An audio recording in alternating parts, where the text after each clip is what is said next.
Hello and welcome to my flipped classroom. Today we're going to ponder upon To Kill a Mockingbird chapters 22 and 23.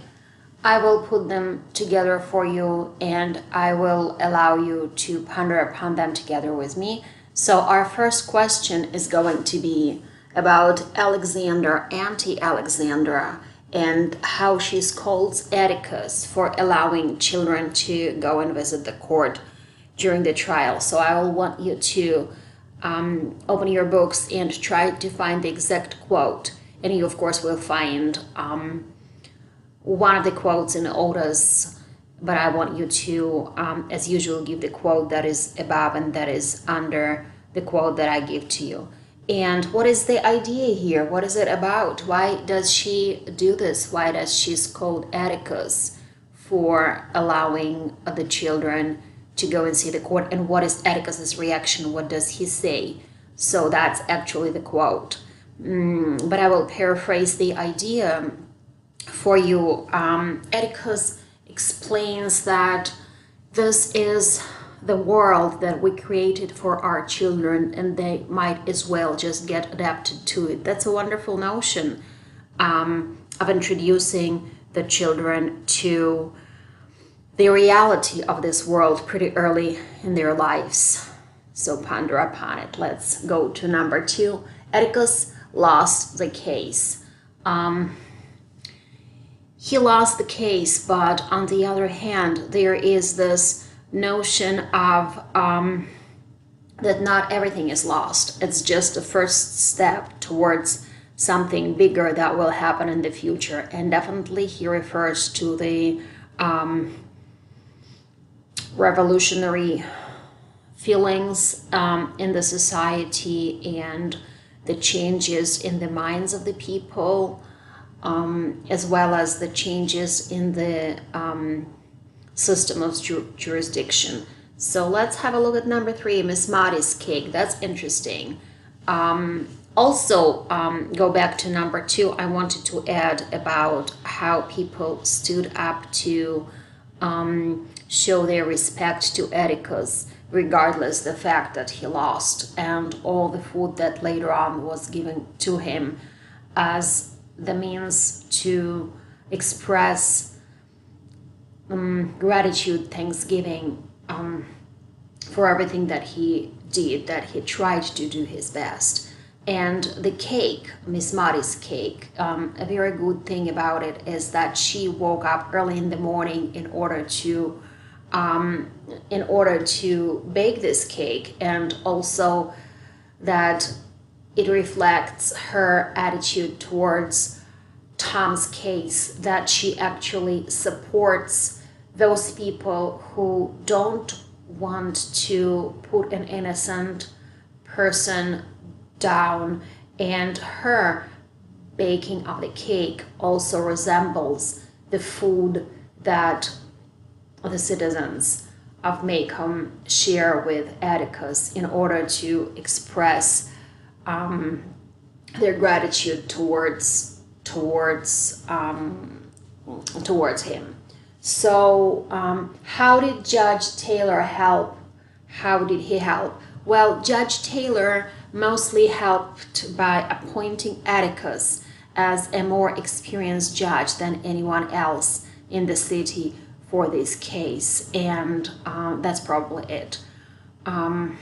He knew that the case is going to be lost anyways, but it's more than just winning one case. And the next question resembles the one that we just talked about, is baby steps. So what kind of baby steps do they talk about, both Atticus and Judge Taylor? These are the baby steps of the change that is going on in our minds, in individuals' minds, as well as in the mind of the society, the change of perception, of understanding the world, and sometimes it takes us longer to make those steps as society. What do you want to be? That's a very interesting question. He says that when he grows up, he wants to be a clown, but he doesn't want to be this kind of clown who is going to allow the crowd to laugh at him. He wants to be this kind of clown who is going to laugh at the crowd. He wants to laugh at the society that is so corrupt. And at the end, what happened at the end of the chapter to Atticus? I will want you to answer that for yourselves.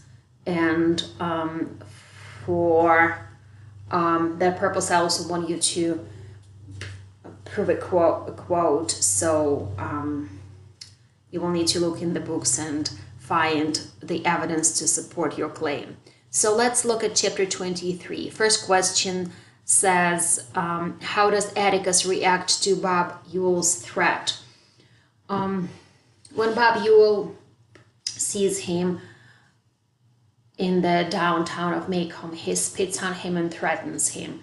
And Atticus wants to de-escalate the situation, and he doesn't take it seriously. He doesn't take the threat seriously, but he almost like uses a dry joke in order to de-escalate the situation. He just says, oh, I wish he didn't chew tobacco. So his spit was very, the smell out of his mouth was very disgusting. So he didn't even react to the fact that he threatened, that Bob Yule threatened Atticus. He didn't even mention this. Let's look at number 2. Question number 2. So we basically only have questions here today, and the answers are for you to try to figure out together with my help. So don't fool yourselves.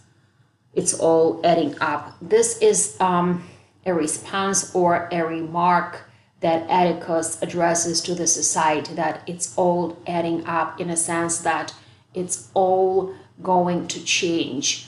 What is he talking about? He's talking about racism, that racism is going to change, and justice is going to change, and the society sooner or later is going to become better. That is his genuine hope.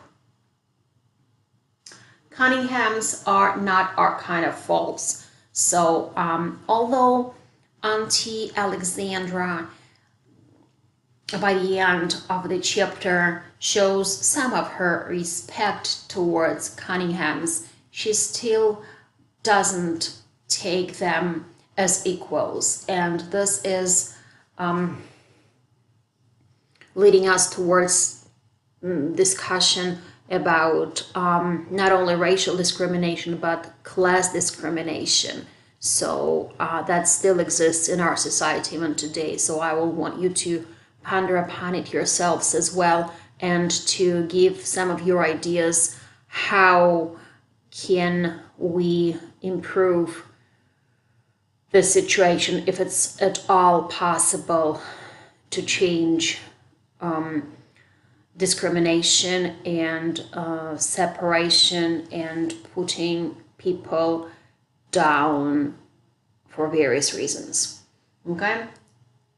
And okay, circumstantial evidence, it's actually your question number 2, but here on the board you see it as question number 4. I will want you to explain to me what's circumstantial evidence. I will give you some ideas here, is that if you don't have eyewitness, and you don't have any tangible, any material evidence, then the only evidence you can use is logical deduction. So it's basically, that's what they had during Tom's trial. And Jem's theory about what's going on in society and why everything is happening the way it is, I will want you to answer this question by yourselves, and if you would need help with this particular one because it's very difficult, please come see me at class, and I will see you very soon. And please give your comments down below. If you have any questions, let me know, and I will talk to you. Bye-bye.